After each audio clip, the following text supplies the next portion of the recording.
प्रवासी मतदाताओं के लिए राहत भरी खबर है। दरअसल चुनाव आयोग ने इसके लिए एक बड़ी पहल की है। बता दें आपको कि अब घर से दूर रहने वाले प्रवासी मतदाताओं को भी वोटिंग की सुविधा मिलने वाली है।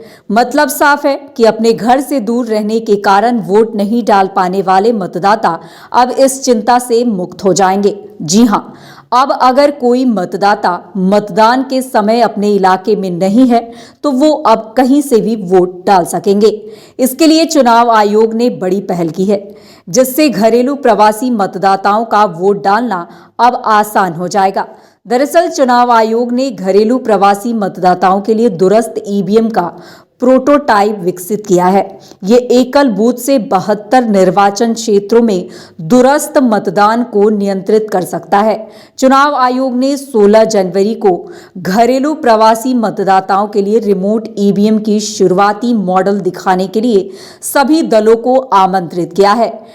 वहीं इसे लागू करने के लिए कानूनी और प्रशासनिक चुनौतियों पर पार्टियों के विचार भी मांगे गए हैं। इस बाबत मुख्य चुनाव आयुक्त राजीव कुमार ने कहा है कि युवाओं और शहरी वोटर्स की उदासीनता पर विचार की गई है। चुनावी लोकतंत्र में इसकी भागीदारी को मजबूत करने के लिए रिमोट वोटिंग एक क्रांतिकारी बदलाव होगा।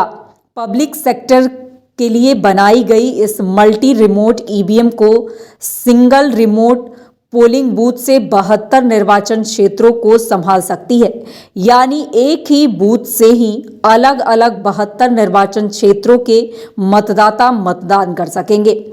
इसे लेकर आयोग ने कहा है कि वर्ष 2019 के आम चुनाव में वोटर टर्न आउट 67.4% था। उस समय 30 करोड़ से ज्यादा मतदाता तब मताधिकार का इस्तेमाल नहीं कर पाए थे। इसी समस्या का समाधान करने के लिए चुनाव आयोग ने दूरस्थ मतदाताओं को मतदान सुनिश्चित करने के लिए ईवीएम का प्रोटोटाइप विकसित किया है। इसमें न सिर्फ 16 जनवरी को राजनीतिक दलों को इसे दिखाया जाएगा, बल्कि दलों से 31 जनवरी 2023 तक लिखित मंतव्य देने का भी अनुरोध किया है। यानी इससे जुड़ी चुनौतियों और सुझाव को राजनीतिक दलों को देना होगा। सभी प्राप्त फीडबैक के आधार पर प्रोटोटाइप्स के प्रदर्शन के अवलोकन के बाद इसे क्रियान्वित करने पर निर्णय लिया जाएगा। चुनाव आयोग ने कहा है कि कई मतदाता जगह बदलने के बाद दूसरी जगह वोटिंग रजिस्ट्रेशन नहीं कराते हैं। इससे वे मतदान से वंचित रह जाते हैं। इसलिए remote electronic voting machine RVM का प्लान बनाया गया है। उसी के अनुरूप नई मशीन विकसित की गई है।